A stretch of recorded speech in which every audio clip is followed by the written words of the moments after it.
I'll just start off. I'll start off right. So I'm just gonna briefly introduce myself. For those of you on Facebook, you guys already know who I am. My name is Deshaun. I'm from Queens, New York, and I'm a Pan Africanist. And I wanted to do this presentation kind of like as a response video to kind of like certain rhetoric and certain attacks against the most honorable Marcus Garvey, kind of accusing him of being a scammer, accusing him of being, fake and stuff like that, and trying to make false equivalencies between him and a guy named Umar Johnson. Some of you guys may have heard of him already, some of them who's friends on me on Facebook already, or, who's part of the OPP.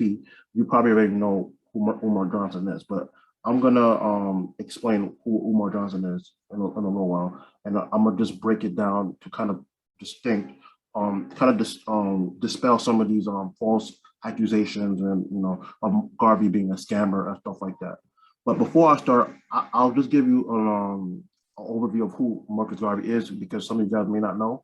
But Marcus Garvey was a Pan-Africanist, or more specifically, an African nationalist who rose to prominence in the early 20th century between 1914 and in the early 1920s. In the 1920s, his influence kind of spread.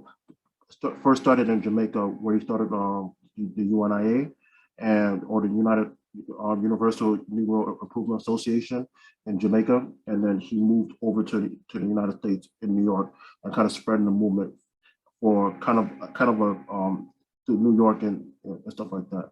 And the core purpose of it was to create a alternative model for development for Black people and kind of stuff like that. And so, part of this project, he came up with certain programs, such as the Black Crosses, the Black Nurses Program, the Negro Factories Corporations, and also part of this presentation you'll see is also part of the Black Star Line, which is the shipping company. And typically, what the attacks has been going on since for the last couple of years. If you guys are familiar with the ADOS movement, either the ADOS movement, FBA, B1, and stuff like that, you've seen a constant attack, not just on Pan-Africanism, but also on Marcus Garvey as being some type of scammer and stuff like that, and trying to make a false equivalence between him and some of the scammers today that you may see here. So the whole purpose of this presentation is going to be kind of like a rebuttal, or kind of like a response to kind of dispel these rumors and stuff like that about Garvey and then UNIA, and to kind of honor our ancestor who gave his life to do this work. So I'll just start off real quick, because this is my first time doing like a live stream, so just bear with me, all right? Let me see.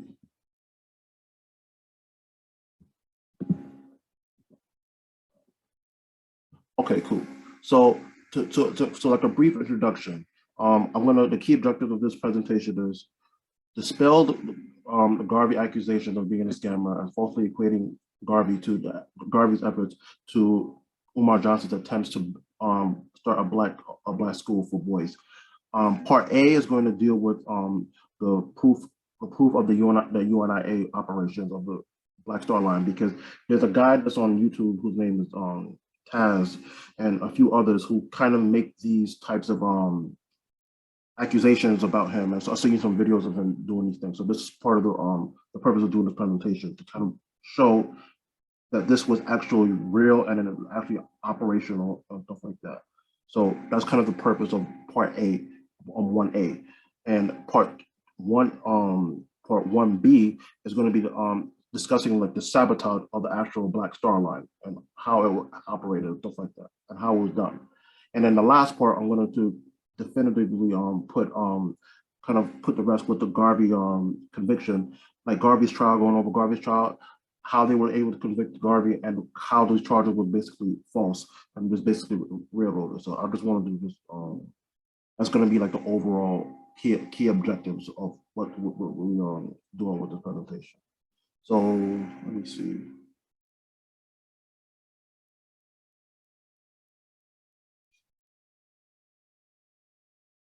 Before I start, I'm just going to go through the comments.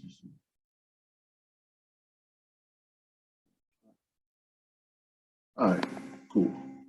So I'm gonna start with the presentation. So part A part A is going to be the Black Star Line and the ships.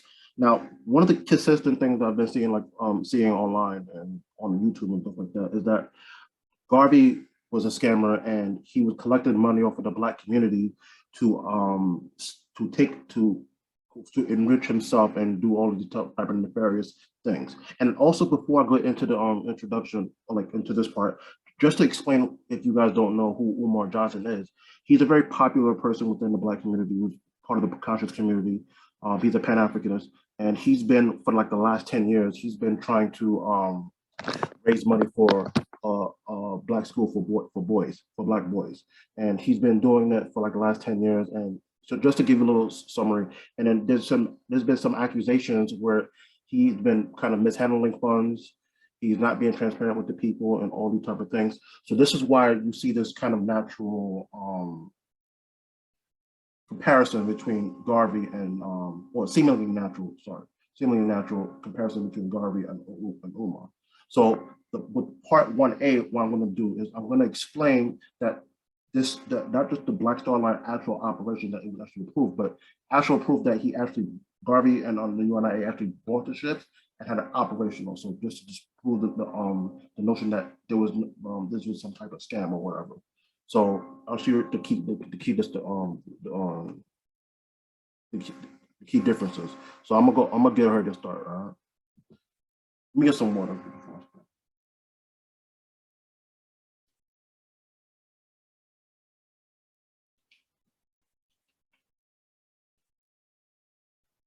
Okay, cool. So in total, if you read the works of either Tony Martin, John Henrik Clarke, or Marcus Garvey's wife, Amy Jacques Garvey, there was a total of about approximately 5 or 6 ships that the UNIA actually purchased.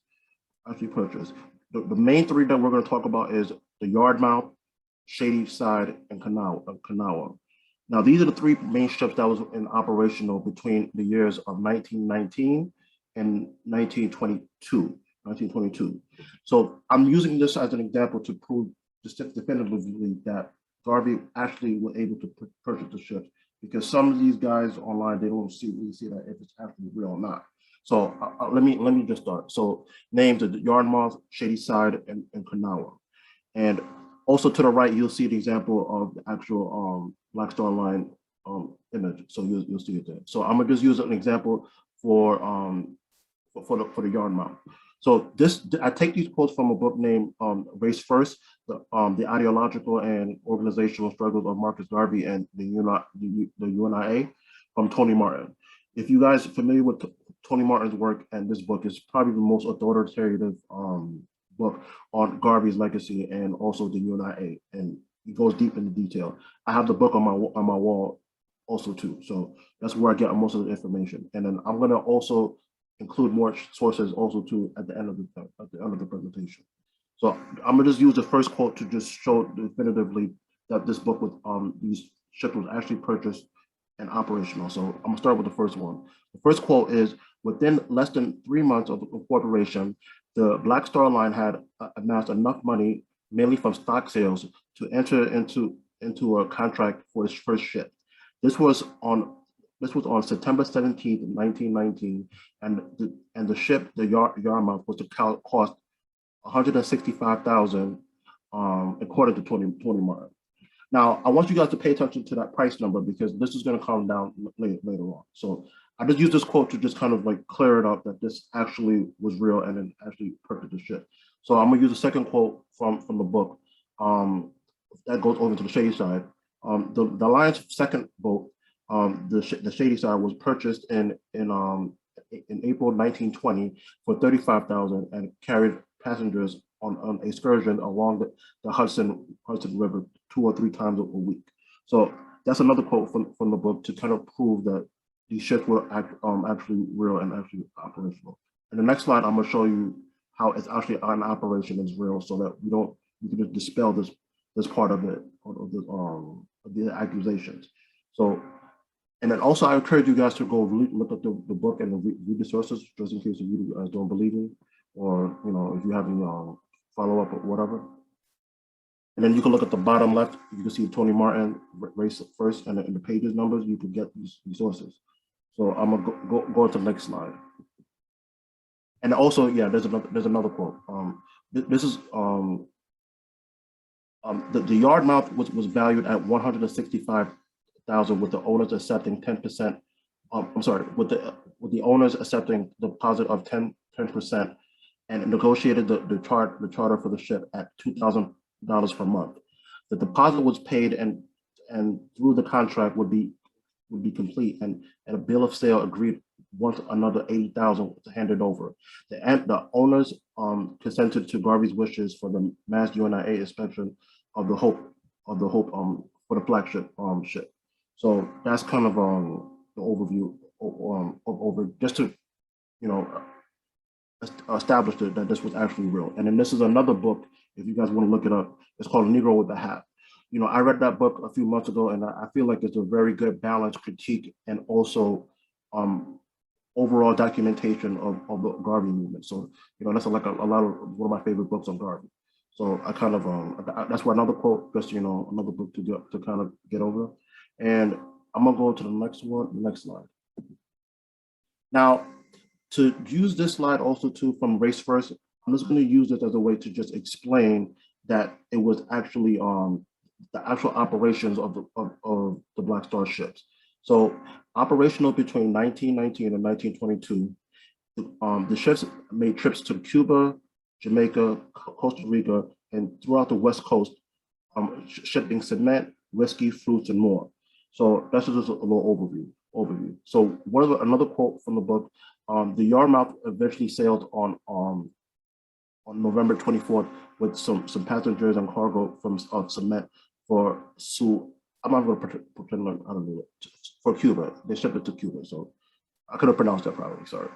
And the next quote: two days after it was returned in mid 1920, Yarmouth received orders to transport a cargo of whiskey to Cuba.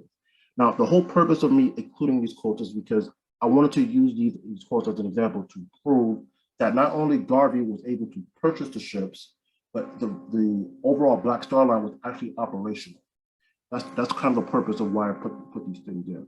And then also, because if you hear when you compare it to someone like Umar Johnson, where he's only purchased the building over the last couple of years ago, he hasn't even able to get the school functional in about 2 or 3 years so far. So to compare Garvey, or to claim that he was a scammer and stuff like that, and making false equivalency, is the problem where I have with people who make any type of critiques, because unlike Umar, Garvey was able to actually raise the money, actually purchase the ships, and had it operational for about 3 years when it was in its operational capacity. So I just wanted to just use these two clips, these two slides to kind of definitively point this out.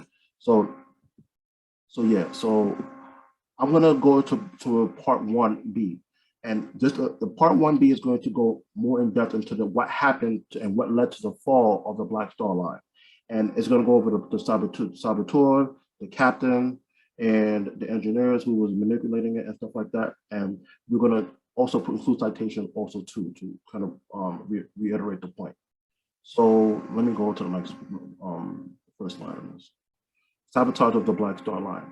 Why did the Black Star Line fail? There's a captain by the name of Joshua Cockburn.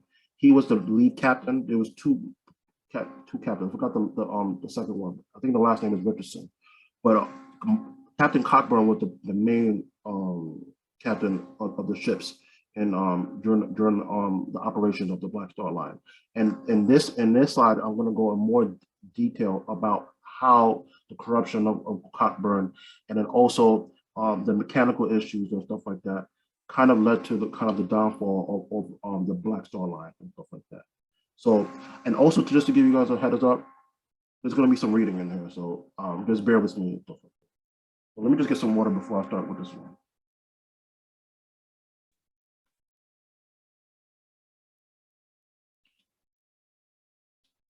Everyone good so far? Like Pierre, Pierre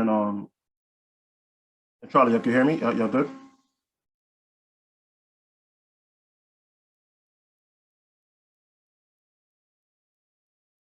Okay.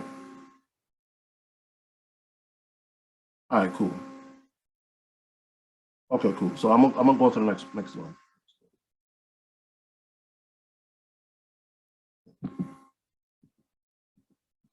Okay, cool.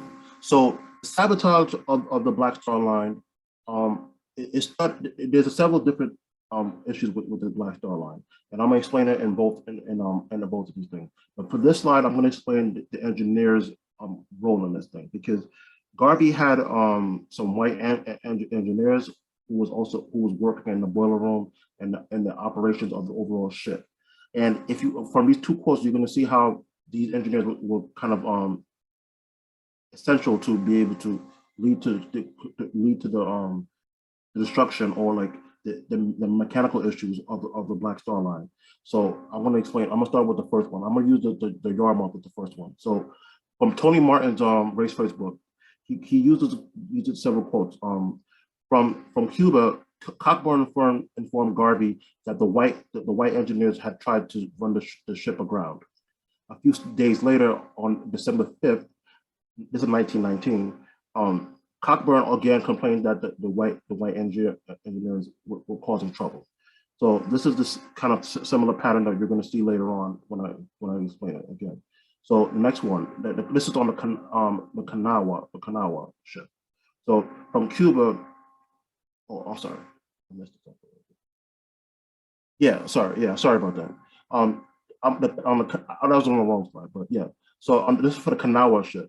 So on April 29th, the ship was in repairs to be sailed the next day for Santiago to Cuba. 3.5 hours out at sea, there was more engine trouble, but no engineer was in the engine room. On May 1st, the boilers were found to be without water and hot enough to catch the ship on fire. Again, no engineer could be found, so the boilers were soon out of commission. This the ships departed on May 4th and reached Santiago May 6th, by which time more salt water and had been introduced into the boilers, necessitating further repairs. So if you kind of see the same pattern again, these type of engineering problems cause a lot of repair issues for the each ship. So every time when a ship, like either the Kanawha or the other ships, went on the sea, there would be certain issues with the mechanical issues where the engineers was being careless or purposely being neglectful of the overall condition of the boiler room and making sure the ship is functioning to where it has to every trip that they made, they have to go back to be able to go repair it and kind of adding on to the repair costs and stuff like that. But later on, you're going to see how these costs added up and how the corruption of the captain or the captains and how it was be able to play into the overall destruction of the Black Star Line. So let me go to the next slide. Now, I'm gonna use these next two slides of what I'm gonna explain more in detail from the both books I just mentioned, Race First, and then also Colin Grant's Negro with the Hat. So I'm going to use those two quotes to explain both the corruption that was going on and stuff like that, and what kind of led to these things. So I'm going to use the Cockburn thing, and then also this slide is going to be more in depth about how even before the Black Star Line even started, because before he started, the BSL started, Cockburn was in charge of being able to negotiate or help find ships for the BSL to go ship, or sorry, to go do business. And because Cockburn was one of the very rare black captains who could man a ship, so he was selected as the person to go lead the search on to get ships to be able to go do business. But with this quote I'm going to show you how he kind of breed into the corruption and kind of led into the furthering of the problems and stuff like that, moving on to repair prices, stuff like that. So I'm going to explain with the first quote, with this first line. So negotiating for the yard mouth ship. Captain Cockburn negotiated a handsome fee that would take the effect once he assumed command of the first Black Star Line ship. But he also made a covert arrangement, which he neglected to mention to the board, for a finder's fee and to share the profit with the vendor. It was not in Cockburn's interest to strike too hard of a bargain for the BSL. It served its interest to inflate the price. So to give an example, so like earlier before when I mentioned the purchase price for like 165,000, this is part of the reason why the price was so high compared to the other ships with 35,000 or a little around that same range. Because Cockburn had a vested interest, he would help drove up a big bargain where the company had to go pay a higher price for the ship that was they eventually purchased. But the problem is with the ship is that it was a little bit older. It was about 30 years old if you read on Race First and stuff like that. The ship was a little bit older, so this was kind of not in the best interest of BSL or Garvey. But Garvey, following Cockburn's recommendation, this is why they were able to go purchase the ship. And then another thing is that, which is not mentioned on this slide, but because a lot of the inexperience of not just Garvey, but also the board of the BSL, because most of them didn't have the naval or kind of sea experience such as Cockburn. So those are the two problems that kind of led the board or Garvey to be able to not be fully aware of what they were getting into with these purchases, stuff like that. So I'm just using that. This is the one example. So I'm going to go to the next slide. Now, this example with Cockburn is going to go into more of the corruption aspect, where he was being bribed or he accepted bribes and stuff like that. So this is going to be how he was going to give the example with that. So bribery with the yard mount. And this is a specific example. So, and this is mostly to kind of give context. This was right before prohibition take effect. So that there was a lot of pressure for them to get the ships out, to go to get it out before it being confiscated. So this is a quote from Colin Grant's Negro with a Hat. So unknown to Garvey, his captain Cockburn was also in negotiation with the client while refusing the sale. The directors of the distillery were frantic, and in a secret deal offered Cockburn a $2,000 incentive. He ordered the crew to start loading 20,000 cases of whiskey, 500 cases of champagne, and 350 barrels of wine. And to briefly summarize it, the ship was overloaded and sailed in a storm, and then it suffered more damages on the way back home from Cuba to go back up to New York. So these were this is essentially what compounded the more issues of more repairs to the yard mount and stuff like that. And hold on, let me see real quick. And I'm gonna explain in the next slide how this all these different repairs and all these type of issues kind of led to the downfall of the overall BSL and stuff like that. So I'm gonna go to the next slide. Now, this is from Tony Martin's Race First. So I'll take a couple of quotes from page 166.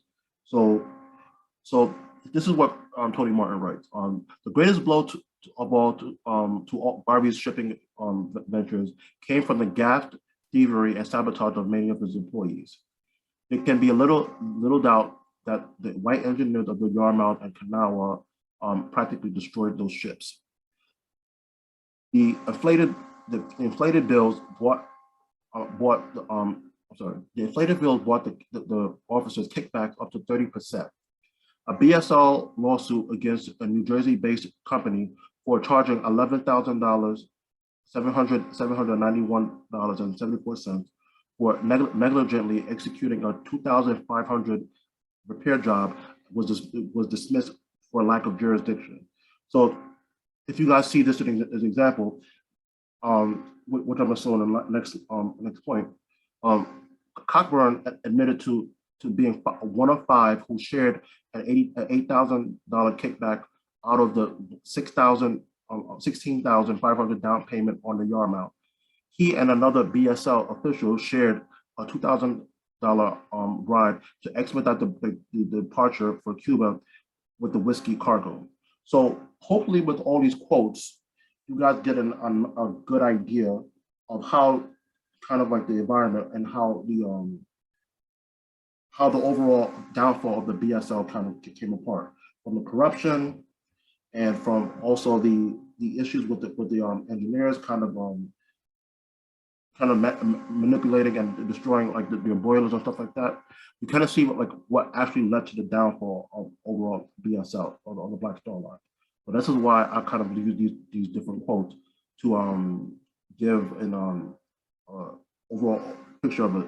But before I go into the last part, you guys any questions, or you guys want me to ask any questions before I go into the last part with the Garvey's trial?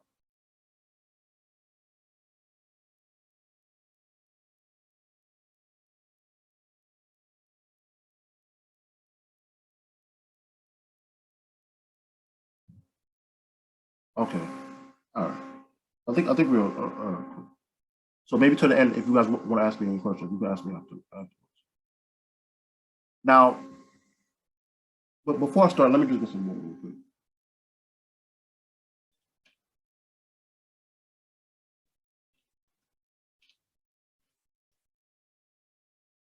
Now, for the last part, I'm going to go into detail about Garvey's trial.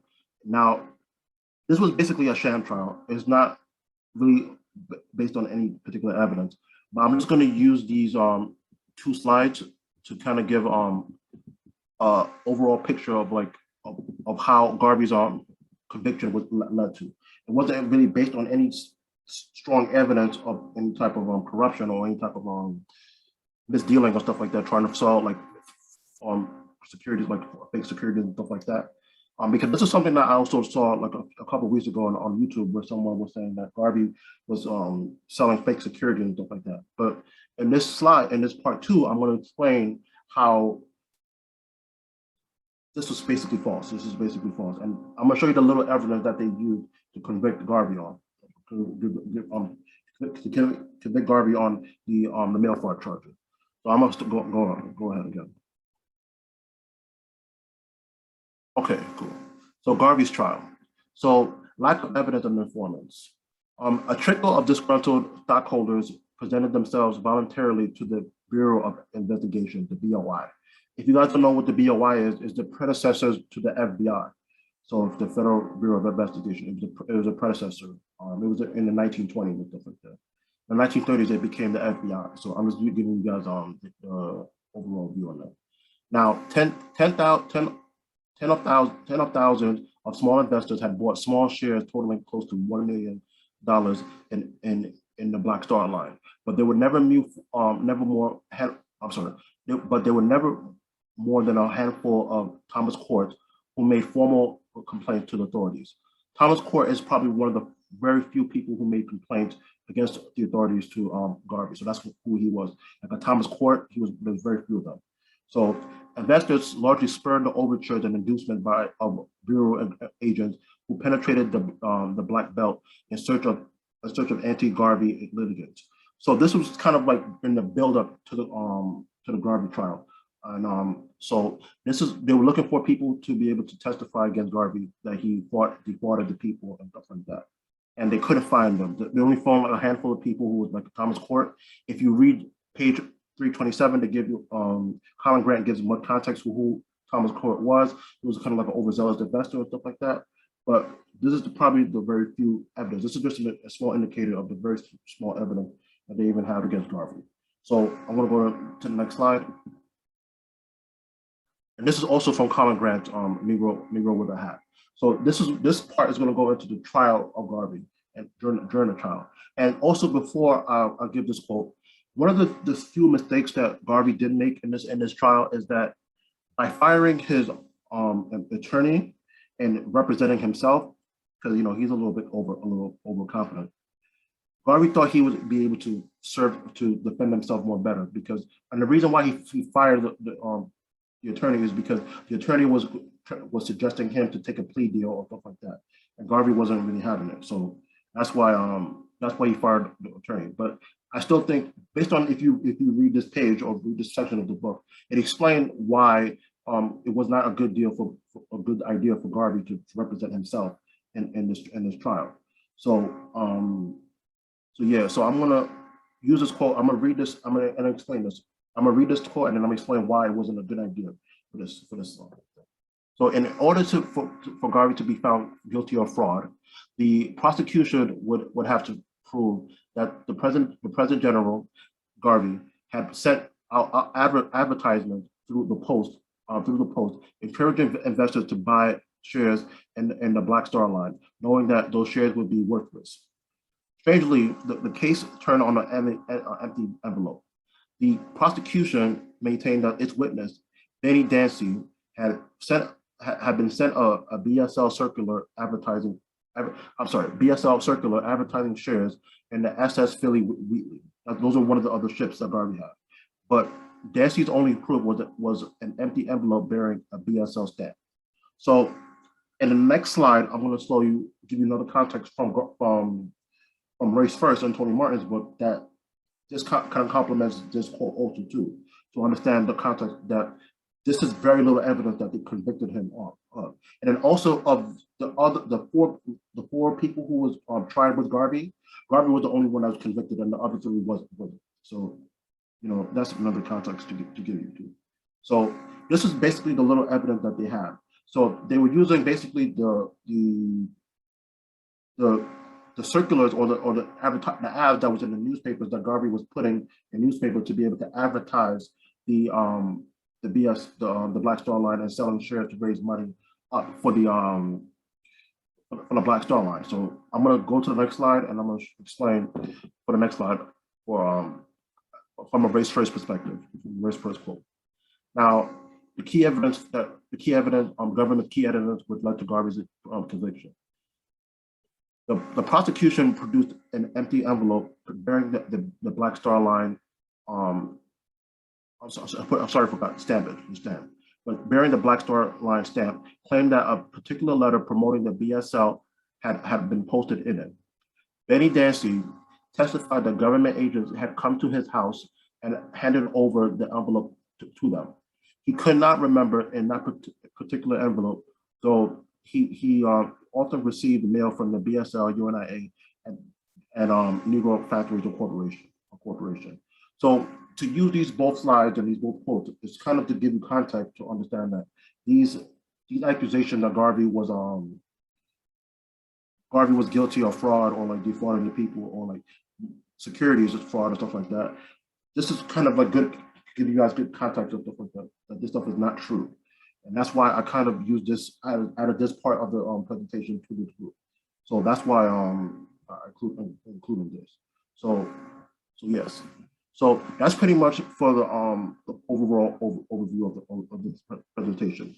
The whole purpose of this is to kind of dispel the notion, number one, that Garvey was somehow trying to defraud the people and trying to make an equation, false equivalence to someone like Umar Johnson, who has not started the school. He's purchased the building, but he has not started the school in like the last three years or so, or over the last 10 years where he's been raising money, stuff like that.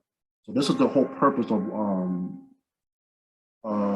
why I was doing this whole presentation and why I think. But yeah, so that's kind of the overall idea. But yeah, so that's pretty much it for the presentation. But I'm not sure if Charles or Pierre, if you guys want to come in or have any comments and stuff like that, you could join me, and I'll put the link in the chat if you want to join. I'm gonna stop sharing my screen. Okay.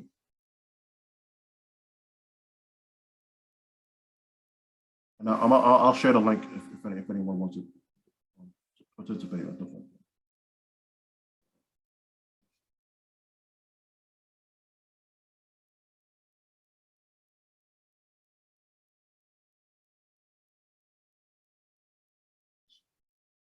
Hey, Charles, you still there?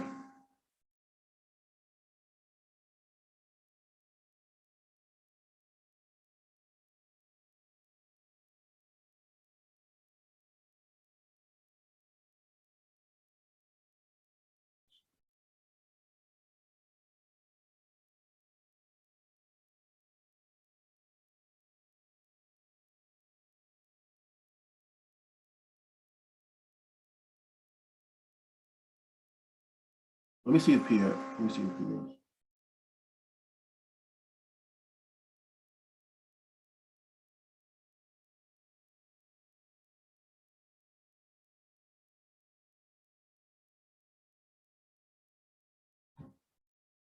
Yeah, Pierre. I put it. I sent it to your Facebook page. Yeah. But he said he had the kid, so he may not be able to join.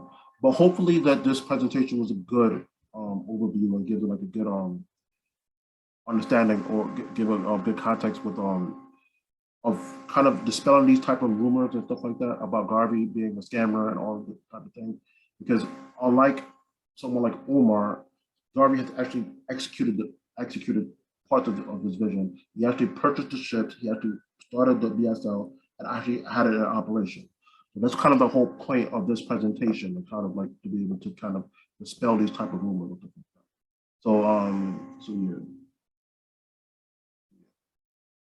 All right, so hopefully it was informative. But I'm gonna stay give a couple minutes to see if anyone wants to join.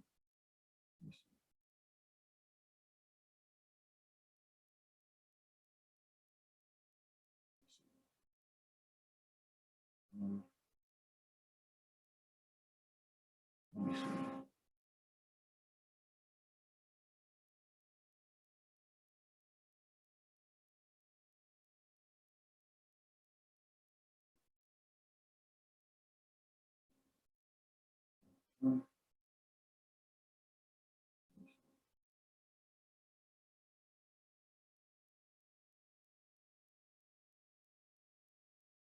Okay, cool.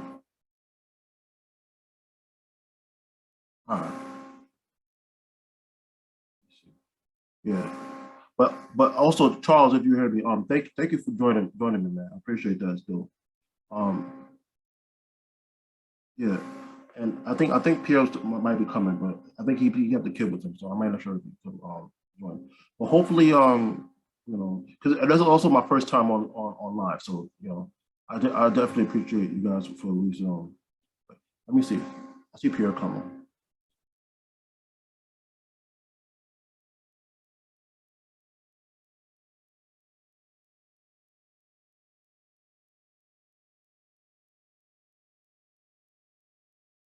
Yo, Pierre, you there? Yeah, man. Can you? Can you hear me? I can hear you. Can you hear me? Can you hear me? Hold on a second.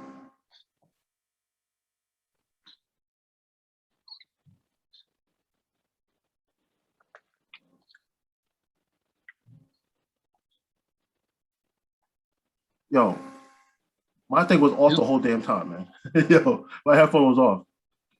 Can you hear Hear me? me? I can hear you. Yeah. Oh shit. You can't hear me? Yeah. Hold on. Damn it. Go to the chat. Let me see.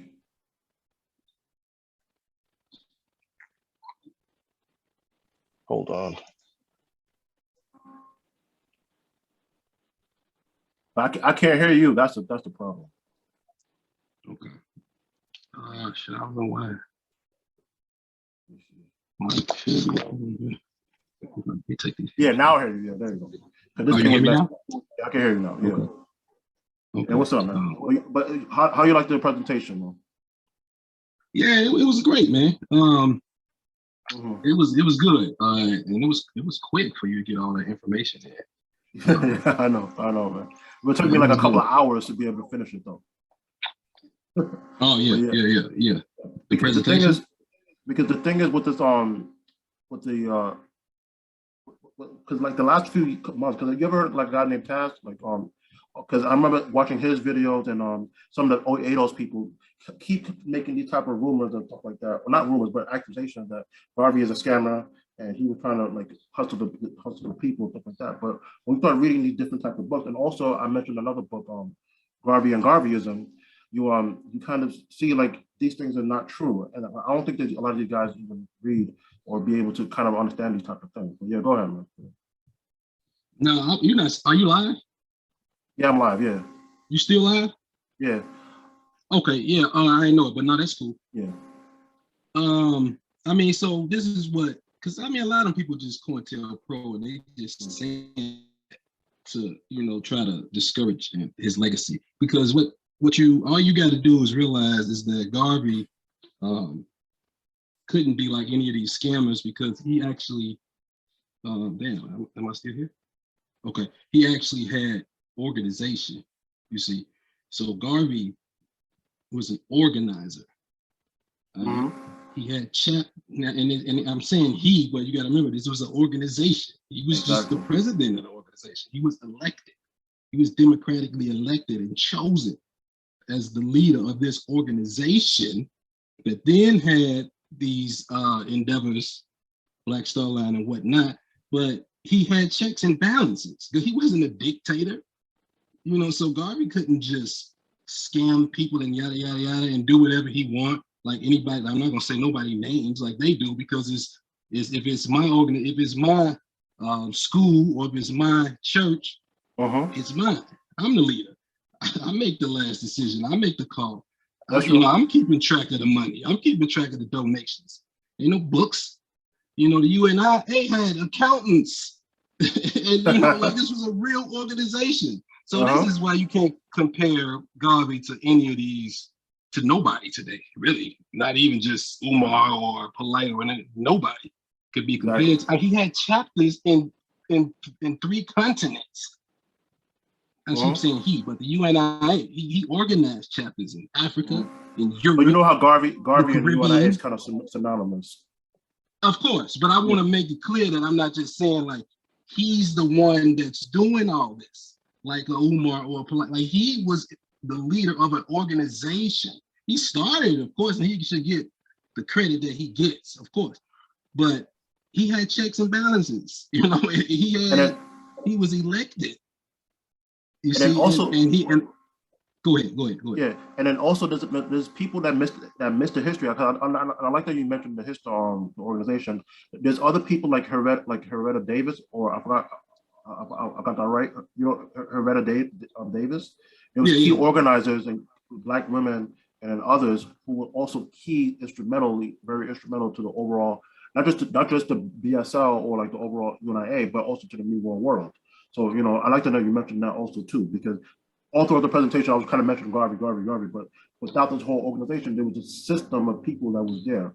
And another thing that I remember that like, a couple of weeks ago, that I was watching a video when they was discussing like the Polite thing, they were accusing Garvey of naming himself as the provisional president of Africa, and they don't even realize, which I should have added this to the presentation, that he was elected to that. He didn't name himself to that. So that's why I wish I should have added that to the presentation and stuff like that. So yeah. No, it was a good presentation, man. I'm just like that just kills this whole narrative of this comparison. You can't compare him to anybody, because nobody now is has an actual organization behind them that they was democratically elected to, and like you mentioned, actually have functioning programs. That's actually functioning. But yeah, I mean, I don't know, man. Like, I don't know. These arguments. I understand your frustration, man. I understand. It's silly to me.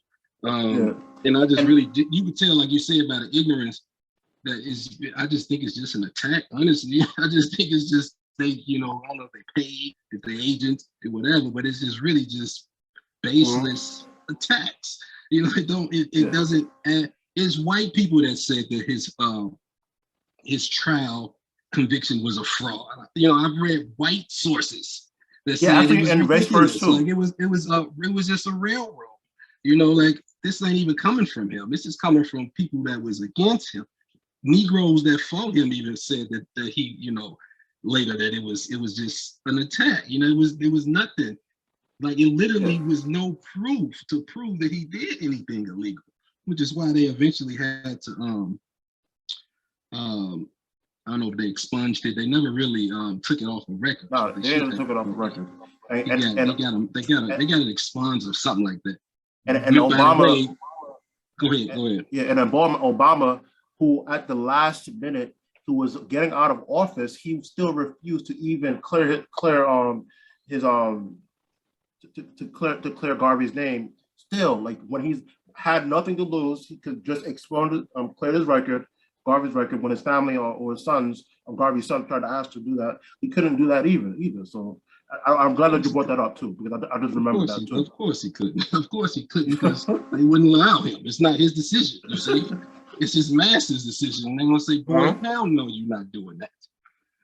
And that's all it is to it, But yeah, it is what it is. But I just want to say that about the UNIA. So what happened with after Garvey got railroaded is the UNIA kind of split into two. It was kind of like agents that took it like they do today and split the group.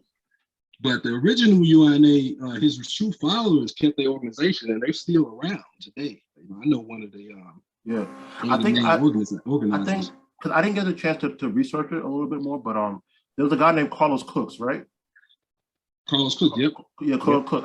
I'm not sure if it was directly after Garvey movement or a little bit after, but in the 1920s or 30s, I think Carlos Cook kind of took part of that the aspect of Garvey's movement and started trying to keep it going, right? Or if I'm wrong, if you no, I believe that's correct. I can't remember which which split was the true Garveyites. I can't remember which one. I got it, but we need to do another one. And I'm gonna bring my guy Chief Fode on here. He put me on a lot of this stuff that I didn't even know. Like he's like a Garvey expert. He's one of the main organizers of the original UNIA today. Exactly. Him on here. All right. Yeah, I'm open to that. I'm open to that. Yeah. So, and then one more thing before I finish off, because Shakara, Shakara. Not by name. Maybe if I saw him. Because there was a brother named Shakara on YouTube. Because I was gonna add this to the end of this to the presentation, but there's another thing that some of the ADOS people or some of the others people do is that they kind of say that, well, Garvey never even, I think even Tariq Nasheed said the same thing. Well, Garvey never even landed on Africa, stuff like that. He never even went to Africa. And if you read that, I'm gonna attach the link when I upload it to YouTube. I'm gonna attach the link to his video where it describes how Garvey never even, it wasn't even allowed to even go to Africa. And to give like a short answer to that is because he was blocked because of European powers who controlled Western Africa and throughout the continent, because the colonies that was in European control blocked them from that. And if you go watch his video, which I'm going to attach to the link later on, after I'll upload this, I'm going to attach it to where he goes into detail, like 25 minutes in doing that. So yeah, that's pretty much it. That's pretty much it, though. Yeah, that's true. That's absolutely true. Yep. Yeah, so definitely. I'll send it to you. I'll send you that link too, so you can watch the video also too if you want. No doubt. Yeah, man. But I appreciate you taking the time out here. I know you say you have the young moments. I appreciate that. Yeah, I'm about to get back to finish feeding the baby. I'm out. All right, man. Thank you, man. Thank you. Yeah. Thank you. And Charles, I appreciate you taking the time out, man. Thank you. If you hear me, thank you for taking the time out, and I'm gonna be uploading this to YouTube. So I'm gonna end off here, and I appreciate you guys. This is my first time on live, and we're gonna build soon. All right. So we'll talk. All right. Take care of yourself.